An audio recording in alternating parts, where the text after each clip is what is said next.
Queridos irmãos, com alegria eu desejo cumprimentá-los com a paz do Senhor. Amém. Muito obrigado, podeis vos assentar.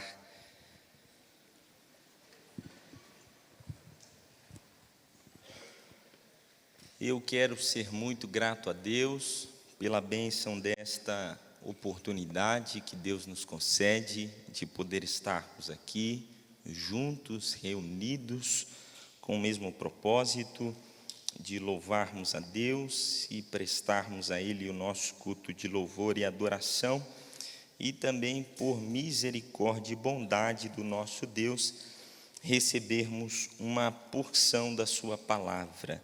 Eu agradeço a Deus a vida do pastor Pablo, que nos fez este tão honroso convite de poder estarmos aqui reunidos para ministrar uma palavra, compartilhar com vocês algo que Deus pôs ao meu coração.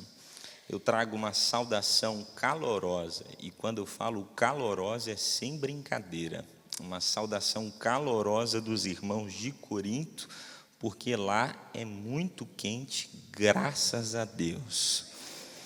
Esse frio que está acontecendo lá em São Paulo, esses dias minha mãe estava lá, ela lá estava fazendo 28, 29 graus, e ela voltou para casa, quando ela desceu no aeroporto, estava fazendo 13 graus em São Paulo. Então, graças a Deus pelo calor.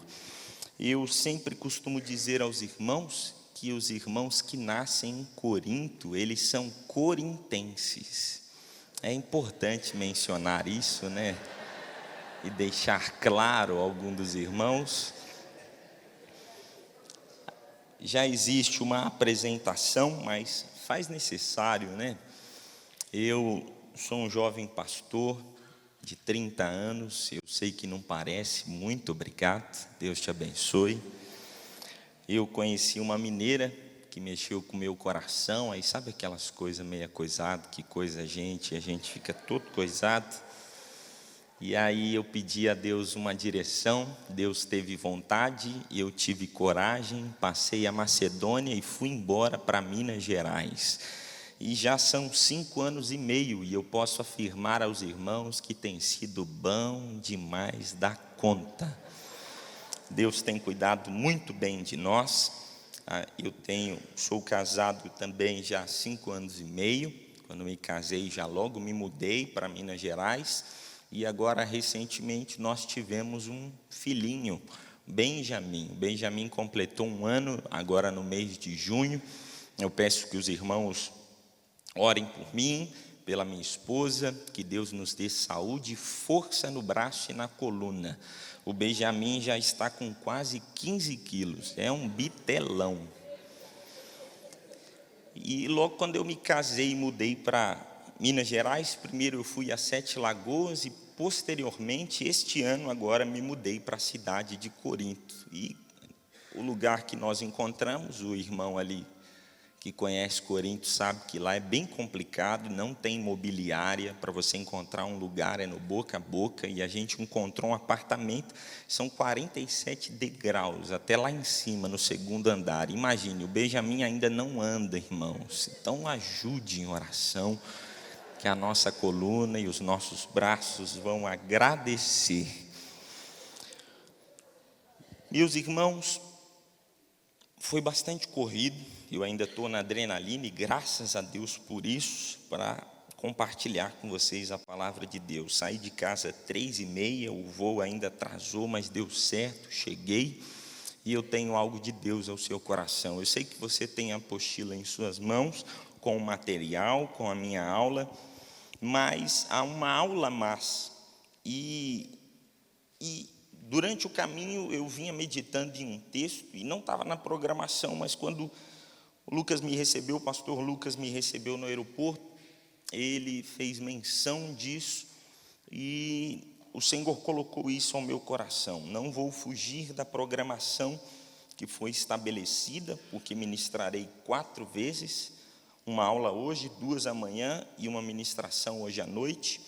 Então eu tenho algo de Deus para o seu coração, que o Senhor avivou em meu coração. Quem tem o desejo de ouvir Deus falar por meio da sua palavra? Abra sua Bíblia no segundo livro de Samuel, capítulo de número 23.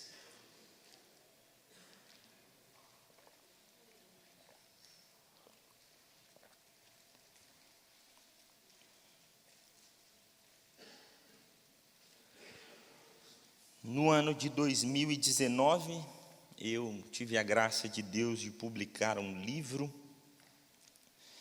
e, infelizmente, não tenho mais um exemplar dele, mas escrevi um livro baseado no tema Você não é lembrete, você é referência.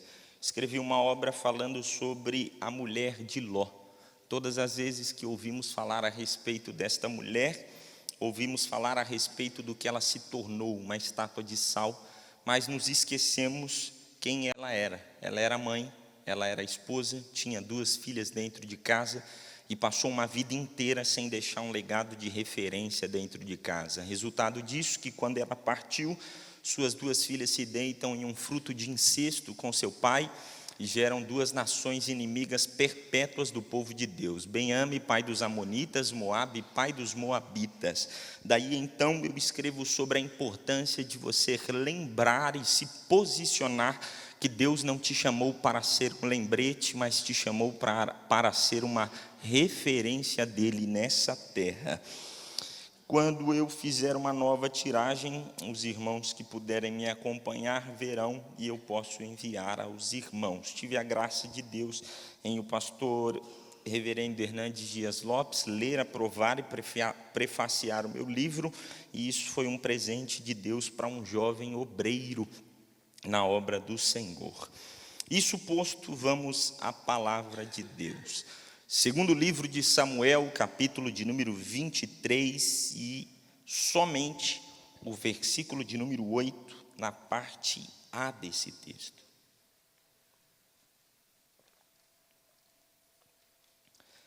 Farei menção de outros textos. O irmão que está aí no Data Show, me ajude onde ele está localizado, ali. Deus vai te usar muito daí e peço a Deus que me use daqui também. Segundo Samuel 23, versículo 8, parte A, o texto na palavra de Deus, na tradução que tenho em mãos, nos diz da seguinte maneira: Estes são os nomes dos valentes que Davi teve. Estes são os nomes dos valentes que Davi teve. Eu quero falar com vocês sobre uma temática que Deus pôs ao meu coração. Eu quero falar com vocês sobre o seguinte tema: tudo pode começar dentro de uma caverna. Tudo pode começar dentro de uma caverna. O segundo livro de Samuel, ele descreve os eventos principais do reinado de Davi, a saber, um reinado de uma totalidade de 40 anos. Davi reina por um período de 40 anos sobre a nação de Israel. E o segundo livro de Samuel, ele vai ilustrar e apresentar a fundo o reinado de Davi, como também a sua vida pessoal. Mas é interessante que o segundo livro de Samuel, além deste livro registrar o reinado de Davi, este livro também ele demonstra a efetiva liderança de Davi em obediência a Deus, em pelo menos 2 maneiras. Esse livro vai ressaltar pelo menos de 2 maneiras a efetiva liderança de Davi em obediência a Deus. A primeira maneira pode ser dita ou pode ser revelada como Davi se posicionou para fazer a diferença. A primeira maneira é revelada como uma pessoa deve se comportar para fazer a diferença. A segunda maneira que pode ser apresentada a efetiva liderança de Davi em obediência a Deus é mostrando as qualidades pessoais que ele tinha em Deus que agradaram a Deus e fizeram com que ele permanecesse governando sobre o povo. Visto que Davi, ele falhou, mas ele ainda conhecia o caminho de se conectar novamente com Deus, de estar em comunhão com o Senhor. Mas apesar de tudo isso que este livro nos apresenta, e que nos mostra a fundo o reinado de Davi, como também a sua vida pessoal, apesar de tudo isso, Davi, antes de se assentar no trono de Israel, ele passou por algumas dificuldades, ele passou por diversas dificuldades e sofrimentos. Dentre tantos, Davi sofreu uma terrível perseguição, por intermédio do rei que governava antes de Davi se assentar na cadeira do trono, a saber, Saul. Saul perseguia Davi, e essa perseguição, essa ferrenha perseguição que Saul tinha contra Davi, foi uma grande causa, ou uma grande oportunidade de ocasionar a Davi sair do palácio do rei Saul. Davi foi tão perseguido, Davi sofreu ferrenha perseguição, ao ponto que se viu obrigado a deixar a corte do palácio do rei. Mas é interessante que Davi deixar a corte do palácio do rei não foi por uma vontade própria, mas por uma permissão de Deus, por uma criação de situações da parte de Deus que ocasionou a Davi sair do palácio do rei. O que ocasiona Davi deixar o palácio do rei? O que ocasiona Davi deixar de estar ao lado de Saul? Um dos maiores feitos de Davi, certamente perguntado até uma criança, ela saberá responder um dos seus feitos mais famosos, a saber, a sua vitória contra o gigante Golias. Um dos maiores feitos, ou o mais famoso feito de Davi, foi a sua vitória contra Golias. Muitas coisas incomodaram o rei Saul, mas principalmente essa vitória de Davi e posteriormente esta vitória ocasiona a Saul uma grande perseguição a Davi. O primeiro livro de Samuel, o capítulo 18, os versículos 7 ao 9, vai apresentar o que ocasiona um grande incômodo no coração de Saul. A Bíblia diz que as mulheres, elas pegavam os seus instrumentos e tangiam respondendo umas às outras. Saul matou os seus milhares e Davi matou os seus 10 milhares, ou suas dezenas de milhares. Só que o texto continua, e Saul, quando escuta isso no versículo de número 8 do mesmo primeiro livro de Samuel, capítulo 18, quando ele ouve este cântico das mulheres, ele fica indignado. A Bíblia diz que ele se indignou muito, e aquela palavra pareceu mal aos seus olhos. O texto continua dizendo que Saul, ele chega a dizer: o que lhe falta senão um reino? Ele está incomodado com o que estava acontecendo com Davi, o que as mulheres estavam dizendo a respeito da pessoa de Davi. Então o versículo de número 9 finaliza dizendo que desde aquele dia em diante, Saul tinha Davi em suspeita. Ele não estava mais suportando a pessoa de Davi. E Davi se vê como alguém que precisava sair do palácio.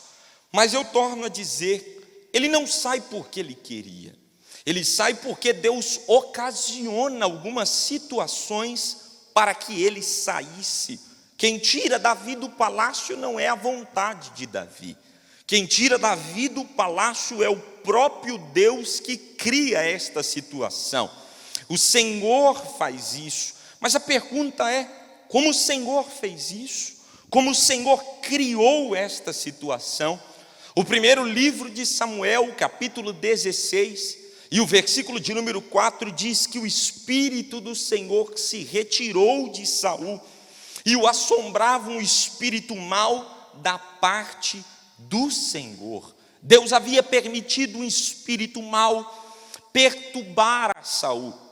E esse espírito mau que é ocasionado ou permitido pelo Senhor, ele começa a se incomodar também com a pessoa de Davi. Posteriormente, o versículo de número 23, Deus mostrou a Saul como ele poderia se livrar desse espírito mau. O versículo de número 23 diz que quando o espírito mau da parte de Deus vinha sobre Saul, Davi tomava a sua harpa e tocava com a sua mão. Então Saul sentia alívio, e quando Saul sentia alívio, ele se achava melhor, e o espírito mau se retirava dele. Mas permita abrir um parênteses aqui aos irmãos. É interessante que tudo isso é ocasionado por Deus, e Deus cria esta situação de um espírito mau assombrar a Saul, a fim de que Davi saísse de dentro do palácio. E por quê? Davi já havia recebido a promessa de Deus, já estava sobre Davi a promessa do Senhor, e ele não iria desenvolvê-la em um ambiente confortável, porque algumas experiências de Deus para a nossa vida, para nos fortalecer, precisam ser forjadas em ambientes desconfortáveis. Às vezes, o que a gente diz ou a gente chama como obra do maligno, como uma ação de Satanás, pode ser uma ação de Deus, pode ser uma criação de Deus. O que você está intitulando ao inimigo pode ter sido uma criação de Deus. Não porque Deus não foi com sua cara, muito pelo contrário, é porque Deus foi com a sua cara, que Ele cria algumas situações para que você saia do ambiente confortável para desenvolver a promessa de Deus, desenvolver aquilo que Deus o prometeu. Ou seja, Deus estava ensinando a Saul, como também a Davi, no versículo de número 23. A Saul Deus ensinava: se algo incomoda, se o espírito mau te incomoda, louve que eu posso te aliviar. E a Davi Deus o ensinava: se algo vem para o perturbar, louve que também eu posso te dar o livramento. Ou seja, Deus estava deixando algo claro: louve ao Senhor, louve a Deus que o espírito mau vai embora e que consequentemente você melhora.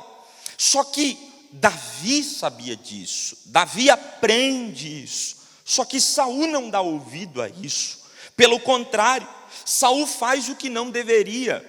Ele faz o que Paulo nos recomenda em Efésios capítulo 4, versículo de número 7, ao contrário. O apóstolo Paulo diz: não deis lugar ao diabo. Só que Saul, ele permite que isso tome conta do seu coração.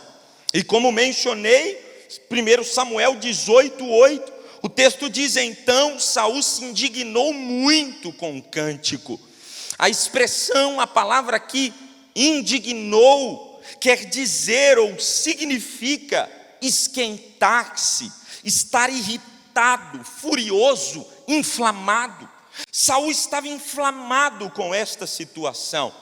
Saul está tão inflamado com essa situação que, ao invés de louvar a Deus, ele dá lugar ao diabo.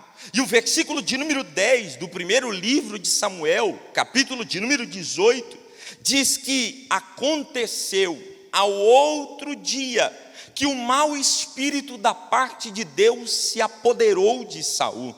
E quando esse espírito mau se apodera de Saul novamente, Saul tem uma ideia. Ele tem uma ideia para tentar paralisar a Davi. Ele tem um plano para que ele pudesse tentar fazer com que Davi fosse morto. Saul tenta matar a Davi colocando ele em uma guerra.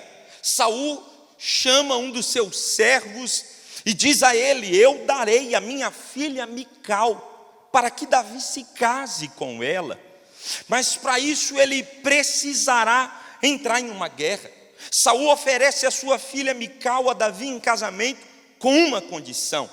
O primeiro livro de Samuel, o capítulo 18, e o versículo de número 25 diz que: então disse Saul, assim direis a Davi, o rei não tem necessidade de dote, senão 100 prepúcios de filisteus.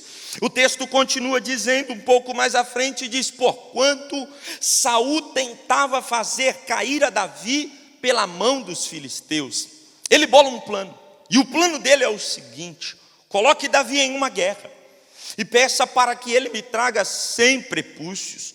Só que Davi, ele entra nesta guerra, e o versículo de número 27 mostra que Davi, ele não mata só 100 filisteus, ele mata 200 e traz 200 prepúcios. Ele volta ao rei, e o versículo de número 29 diz: então Saul temeu muito mais a Davi, e Saul foi todos os seus dias inimigo de Davi. Ele não suporta mais Davi, ele não aguenta mais a Davi. Mas tudo isso, torno a dizer, é uma criação de Deus, é uma permissão de Deus para empurrar a Davi, para ele viver um período mais intenso e desenvolver aquilo que Deus havia prometido a ele. Ao ponto que Saul, ele está tão indignado e não suporta mais a Davi, que agora ele não bola mais planos pelos bastidores. Ele não bola mais planos para acabar com Davi nos bastidores. Agora a sua revolta contra Davi é pública, todos ficam sabendo. Saul não consegue mais esconder, e agora ele deixa público a todos. O capítulo 19 do primeiro livro de Samuel, e o versículo de número 1, diz que ele confessa abertamente o seu desejo. O texto diz que falou Saul a Jonatas seu filho e a todos os seus servos para que matassem a Davi. Agora o desejo dele é público, ele queria exterminar a Davi. E Davi sabia que era chegada a hora de deixar a presença do rei e se esconder. E Deus vai criando algumas situações para empurrar a Davi do palácio, para que ele vivesse uma experiência distante do ambiente confortável, distante do ambiente onde estava tudo muito agradável. Olha o que diz o primeiro livro de Samuel, o capítulo 19, os versículos 9 e 10, eu leio com os irmãos. O texto diz assim, 1 Samuel 19, 9 e 10. Porém, o espírito mau da parte do Senhor se tornou sobre Saul, estando ele assentado em sua casa e tendo na mão a sua lança, e tangendo Davi com a mão o instrumento de música, e procurava Saul encravar a Davi na parede. Porém, ele se desviou de diante de Saul, o qual feriu com a lança a parede. Então fugiu Davi e escapou naquela mesma noite. O Senhor cria uma situação a Davi, e Davi vê que não dava mais para estar no mesmo ambiente. Ele sai, e agora ele vai em busca de um local, ele vai em busca de uma localidade, onde ele pudesse se esconder, onde ele pudesse estar em um período de experimentação com Deus. Existem períodos que Deus nos levará a lugares que nós não queremos ir, mas esses lugares que não desejamos ir, é o lugar onde Deus nos experimenta, é o lugar onde Deus nos habilita. Quando Davi se viu obrigado a deixar a corte do palácio do rei, Davi então busca refúgio, e ele encontra uma caverna. Ele encontra uma caverna por nome de Adulão. O significado da palavra ou da caverna Adulão é refúgio. Davi busca um lugar para que ele pudesse se esconder. E ele encontra uma caverna, a caverna de Adulão. Para lá ele vai, e ali ele fica escondido. E é nesse período que talvez me permita a colocação, me permita fazer esta colocação ao texto. Mas Davi, neste período onde ele está escondido, dentro de uma caverna, certamente as pessoas ouviram falar da fama de Davi, sabia quem era Davi, ouviram falar sobre a unção e a promessa que ele recebeu de Samuel. Mas agora, quando alguém acessa o palácio do rei, não encontra Davi. Não encontra Davi no palácio, não encontra Davi acalmando a Saul. E quando alguém talvez pergunta onde está Davi, também não sei. Davi está em um esconderijo, certamente, ou talvez alguém diga, acabou, onde ele está? E a promessa de Deus, agora já era, não dá mais, acabou. Só que na perspectiva humana, não dava mais, havia acabado, porque a sucessão, mediante a promessa que ele recebeu, na lógica humana seria mais fácil estando ao lado de Saul. Só que Deus não anda pelo caminho da lógica humana, Deus não anda pelo caminho que a gente trilha. Não deixe que o óbvio te convença. O óbvio é uma visão, uma perspectiva humana, e Deus estava vindo por outro caminho. Enquanto talvez alguém diz, não dá mais, acabou, Deus se revela, deixando algo claro. Não importa o ambiente, não importa o lugar, eu posso começar a florescer uma promessa na vida de alguém, independente do lugar, independente do ambiente. O Davi, ele está escondido. Davi, ao fugir de Saul, ele passaria por um exílio de quase 10 anos, se escondendo de um lugar para outro, de um lugar para o outro. Esse esconderijo é um esconderijo que Deus o leva. E Deus o leva por quê? Deus o leva para lapidá-lo. Eu sou paulista, nascido e criado na capital. No último censo, que foi feito em Corinto, foi contada uma população de 23.532 habitantes na cidade de Corinto. 23.532 habitantes, era só 1 metro quadrado no bairro onde eu morava, lá em São Paulo. Pense, irmão, zona leste de São Paulo, Itaquera, Quebrada da Hora, só o ambiente onde eu morava tinha tudo isso. E Deus me leva para um outro ambiente, Deus me leva a um outro lugar, Deus me leva a um ambiente onde não era acostumado. O campo de Corinto tem 12 congregações. Uma das nossas congregações é num arraial, não se chama nem cidade, um arraial chamado Curumataí. Curumataí é um distrito de Buenópolis. Lá nós temos 27 membros, em um arraial onde tem 300 habitantes. Alguns irmãos moram em quilômetros de distância de um para o outro. E quando eu vou para Corinto, me caso em 2020, explode a pandemia, e de repente nós nos vemos trancados, nós nos vemos em ambientes onde nós não éramos acostumados a permanecer, nós éramos acostumados a passar, pelo menos alguém que viaja ministrando a palavra. Quando vem finalizando o ano de 2020, a gente precisava dar o suporte aos irmãos, e o pastor presidente, que por sinal é o meu sogro, me convida a ir visitar a congregação de Curumataí.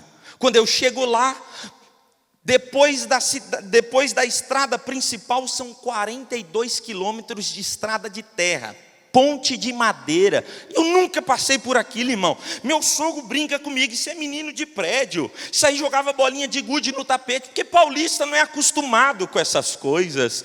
E eu estou indo a esta congregação. Quando eu chego lá, na porta da congregação tem uma torneirinha, e eu pergunto, por que tem uma torneira? Para os irmãos lavar? Não, é porque alguns irmãos moram dentro da roça, e alguns cortam por dentro de canaviais, cortam por meio de cafezais, e quando eles vão entrar dentro da igreja, eles não sujam o pé, eles ligam a torneirinha, lavam o pé e limpa, e aquele pedaço de madeira, aquilo ali é para eles amarrar o cavalo deles, e aquilo ali é para colocar a bicicleta. Quando eu entro dentro do culto, a igreja por sinal está cheia. Na hora do ofertório, algumas crianças se levantam com 25 centavos, outra com R$2.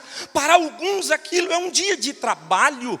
De repente, um menino começa a cochilar no ombro da mãe, a mãe dá um cutucão nele e diz: acorda, menino. A gente não sabe quando vai voltar alguém de São Paulo para pregar aqui.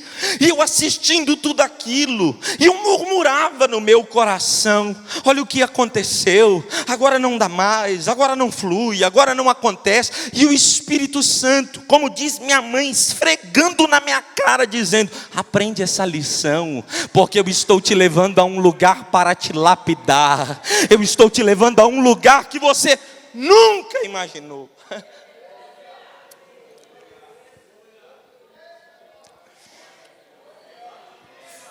Foi uma das maiores experiências, para alguém simples, mas para alguém que estava acostumado a conviver com a promessa em ambientes diferentes.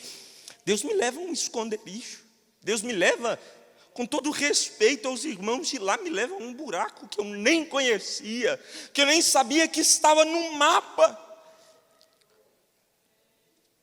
O Davi tem uma promessa, um jovem obreiro.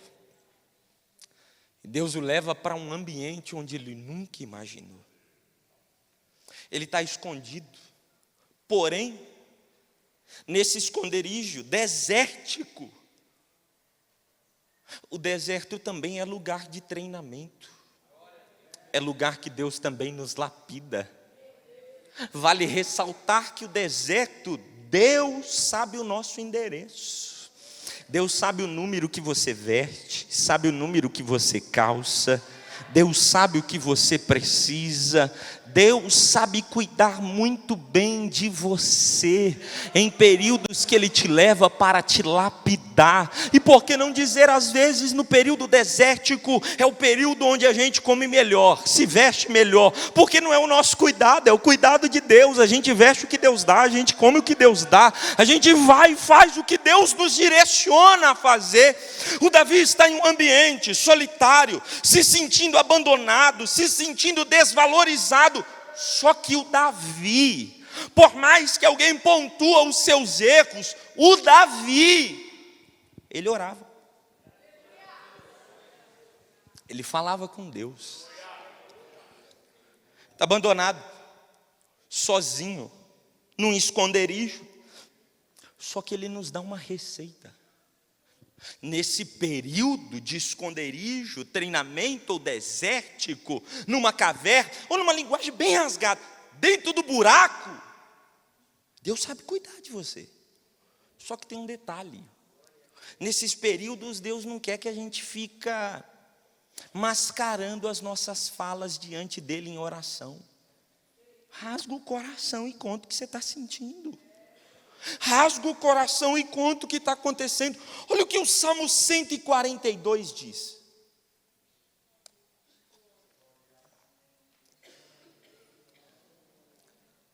Salmo 142.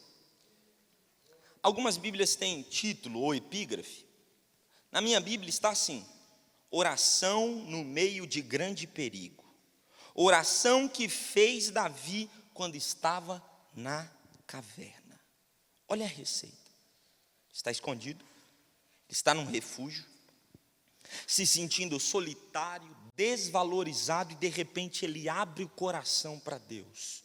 O Salmo 142, verso 1, ele diz assim: com a minha voz clamei ao Senhor.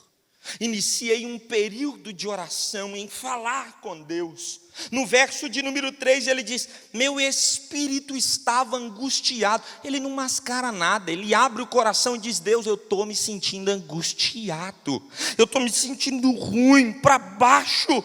Olha o que o verso de número 6 diz: refúgio me faltou, ninguém cuidou da minha alma. Ainda ele diz: eu estou me sentindo muito abatido. O Davi está abrindo o coração para Deus e dizendo: eu estou angustiado, eu estou sozinho, eu estou me sentindo desvalorizado, refúgio me faltou, parece que ninguém cuida da minha alma, eu estou abatido, eu estou precisando de alguém. Deus, eu preciso de alguém, eu estou solitário. Imagine você em uma oração pedindo para Deus ajuda. E interessante que a resposta da nossa oração nem sempre é como nós imaginamos. Já percebeu isso? Às vezes você está aflito, angustiado.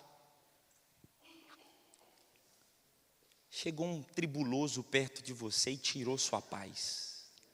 Você está incomodado demais. Aí você ora dizendo: Deus, me dá paciência, Senhor. Ó Deus, me dê paciência, Pai. E a gente espera Deus pegar um anjo com uma bandeja, colocar paciência até transbordar, chegar até diante da gente. Oi, meu amor, meu filhinho, paciência para você. Deus faz isso. Quando a gente pede paciência, às vezes, Deus coloca um perturbado do nosso lado. Mas Deus, eu pedi paciência. Não, mas você vai aprender a desenvolver paciência. Deus, mas não era o que eu estava esperando não, Senhor. Não era o que eu estava querendo não. O Davi está orando. Olha a receita. O Davi está orando e pedindo a Deus: Deus, eu estou me sentindo angustiado. Deus, eu estou me sentindo abatido. Senhor, ninguém cuidou da minha alma. Refúgio me faltou. Senhor, o meu espírito está angustiado. Deus, eu estou sozinho. Deus escuta a oração dele e responde. Olha como Deus responde. 1 Samuel 22, 2.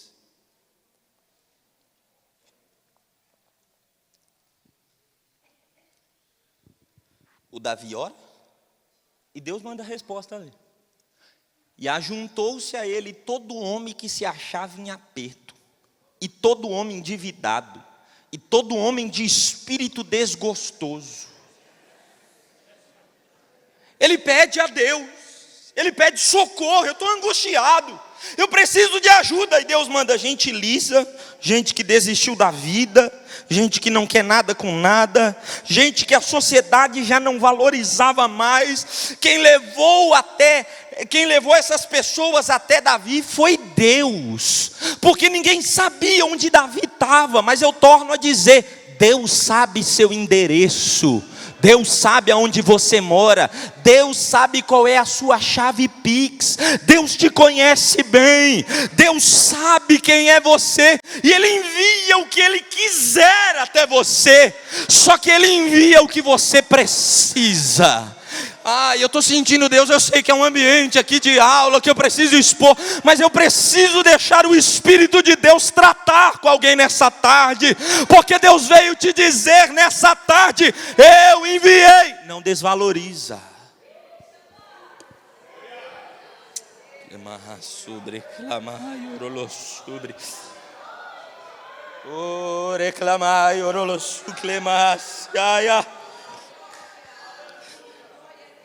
Ô Deus, eu estou angustiado, eu estou precisando de alguém. Tá bom, tá aí, ó Davi.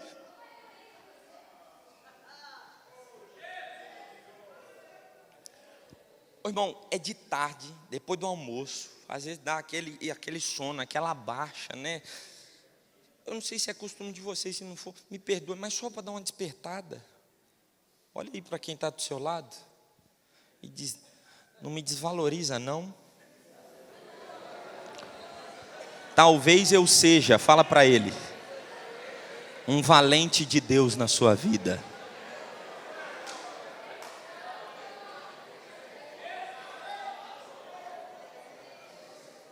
O Davi pede ajuda e Deus envia. Ele envia gente que ele não imaginava. Ô irmão, olha que complicado. Imagine o pastor pedindo um obreiro. Ninguém quer. Chega um jovem disposto, que é o tema que eu estou trabalhando.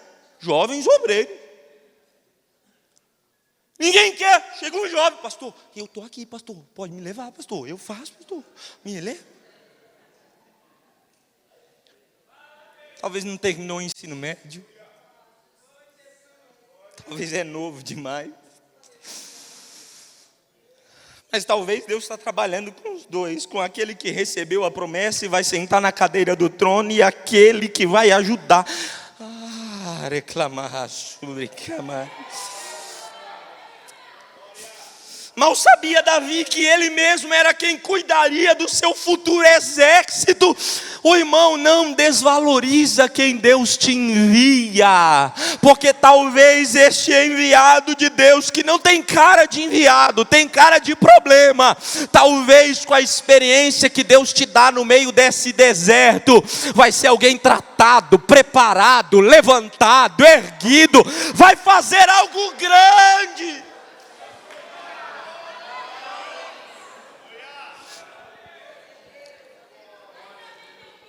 Pastor, com todo respeito, você lembra quando você era quebrado? Você lembra quando você estava desgostoso com a vida? Mas você consegue lembrar quem estendeu a mão para você? Você consegue lembrar quem te ajudou? Você consegue lembrar, talvez essa pessoa que te ajudou já partiu para a eternidade, mas teve alguém que olhou para você e não olhou para você com essas características, olhou para você e disse: pode ser um valente, pode ser um ambiente onde não haverá distrações e Deus vai levantar essa pessoa. Perceba, Deus cria um ambiente, Deus cria tudo, e no deserto, dentro da caverna, dentro do buraco, coloca alguém com uma promessa para desenvolver pessoas que vão desfrutar também da promessa. Irmão, pensa comigo que difícil. Já é difícil você constituir um exército com bons soldados. Agora imagine você constituir um exército só com gente assim. É aí que Deus está te habilitando. É aí que Deus está te preparando, porque pegar alguém que está bom e desenvolver.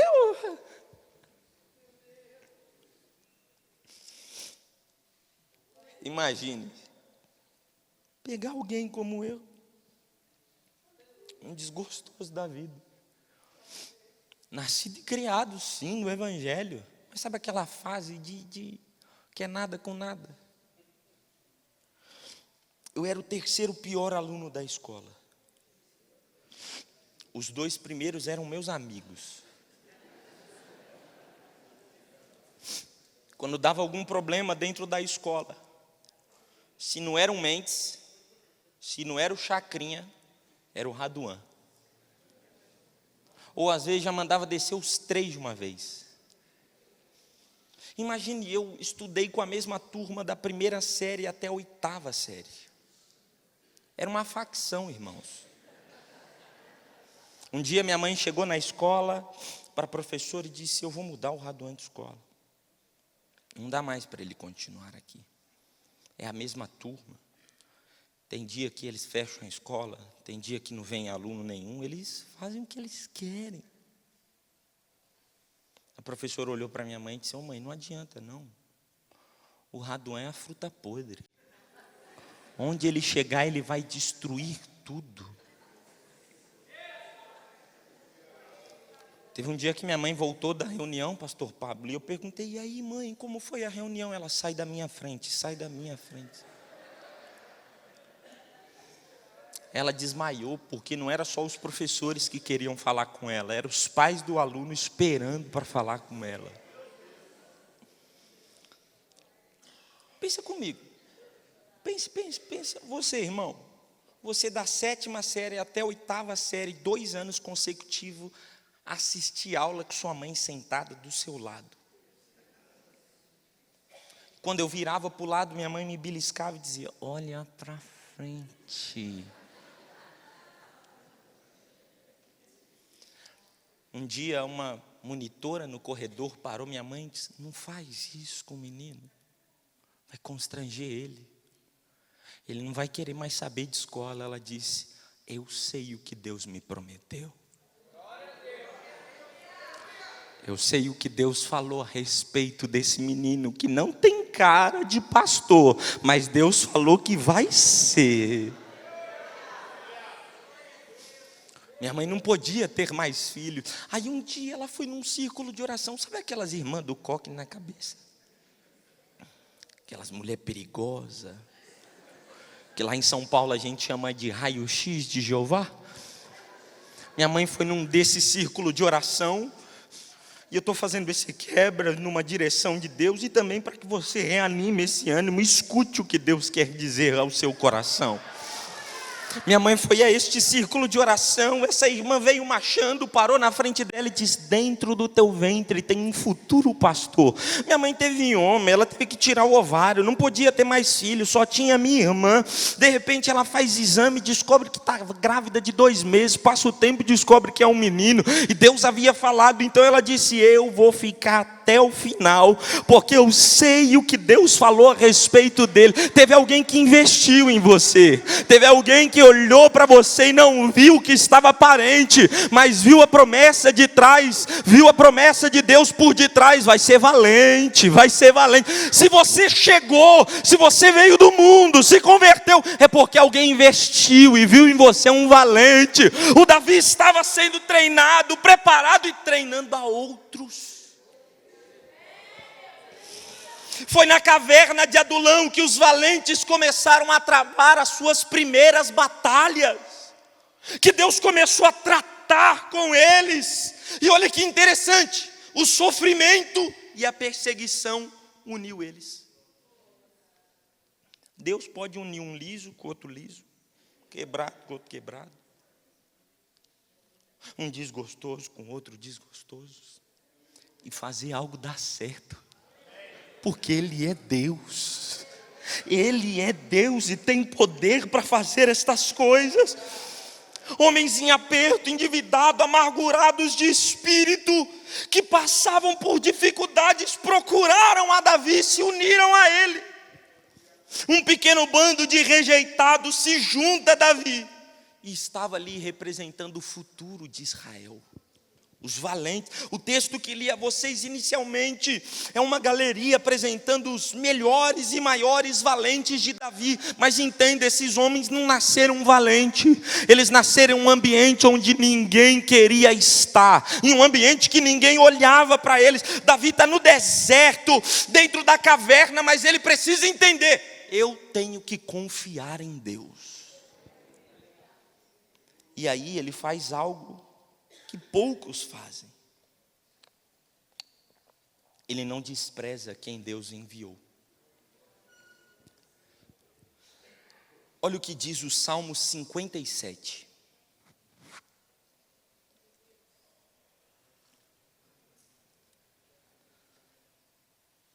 Salmo de número 57. Você escutou a oração de alguém que estava em aperto. Agora imagine você escutar a oração de alguém dentro do deserto. Como é a oração de alguém no período de deserto? Na minha Bíblia o título diz assim: Davi acha socorro contra os seus inimigos e louva a Deus, quando fugia de diante de Saul na caverna. O Davi recebe esses homens, mas de repente ele muda a oração. E olha o que ele diz: tem misericórdia de mim, ó Deus, tem misericórdia de mim, porque a minha alma confia em ti, e à sombra das tuas asas me abrigo, até que passem as calamidades. Olha o que diz o verso de número 3.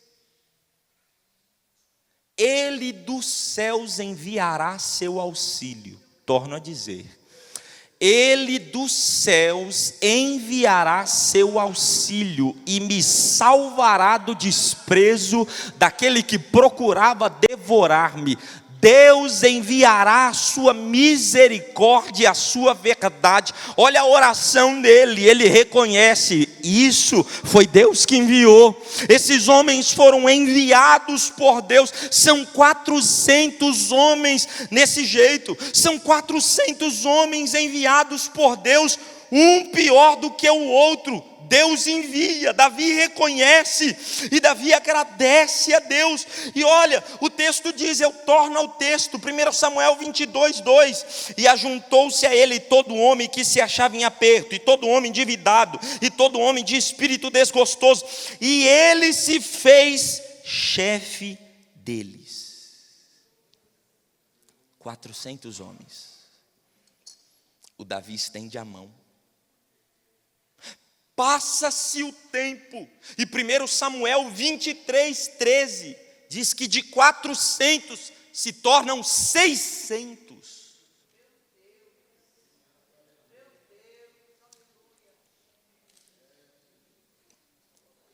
Deus quer te habilitar para cuidar dos desvalorizados. Deus quer te habilitar para você olhar para aqueles que pouco olham. O Davi cuida, o Davi estende a mão.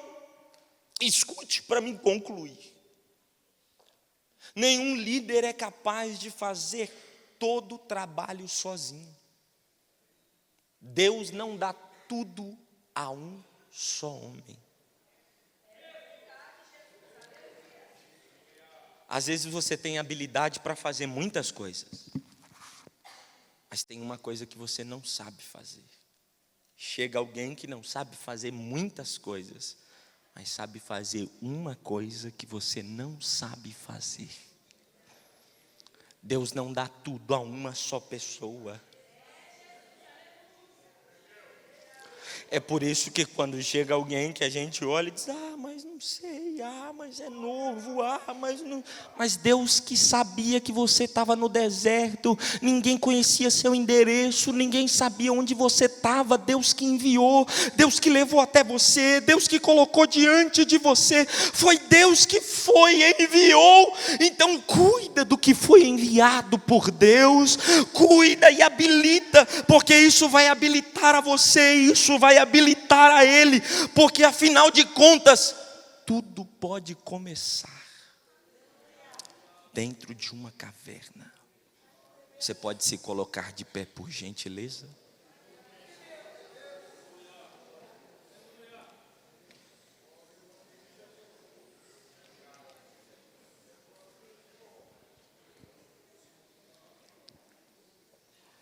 Pastor, com licença, ainda dentro do meu tempo, eu quero fazer uma oração.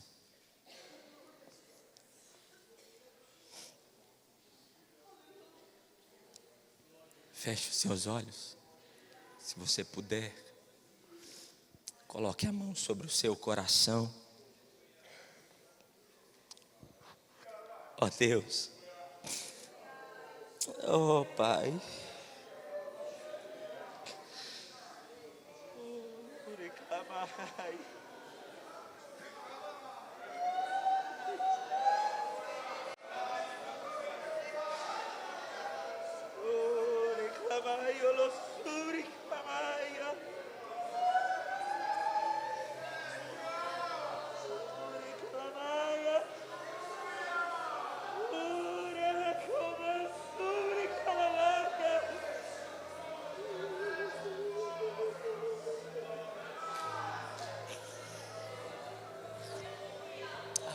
eu sinto uma renovação do Espírito de Deus aqui nessa tarde.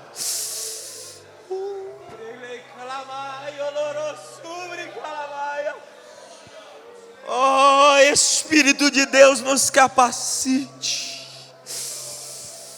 Ó Deus, não deixe que nós desvalorizemos aquilo que o Senhor coloca diante de nós. Nos faça valorizar as pequenas coisas. Nos faça valorizar.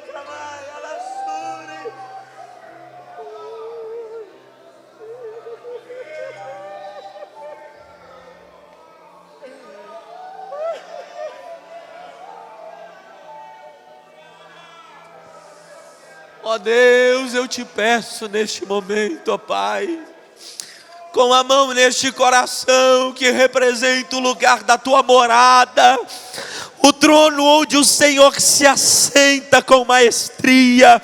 Eu te peço, Senhor, venha direcionar o nosso coração.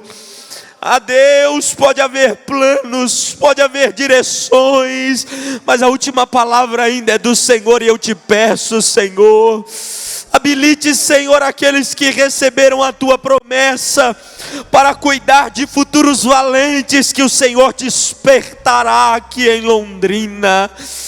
Oh, bendito Espírito de Deus, passa no nosso meio nesta tarde e abra a nossa visão para enxergar, ó Deus, não como uma obra maligna, mas como algo que o Senhor criou, algo que o Senhor fez, algo que o Senhor tem realizado. Afinal de contas, não importa o ambiente, o Senhor pode fazer fluir.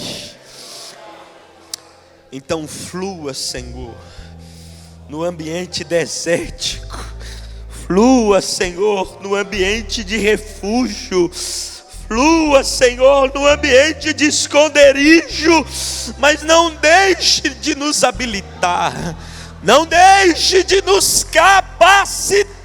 Reclamai, olosubre, calamaia.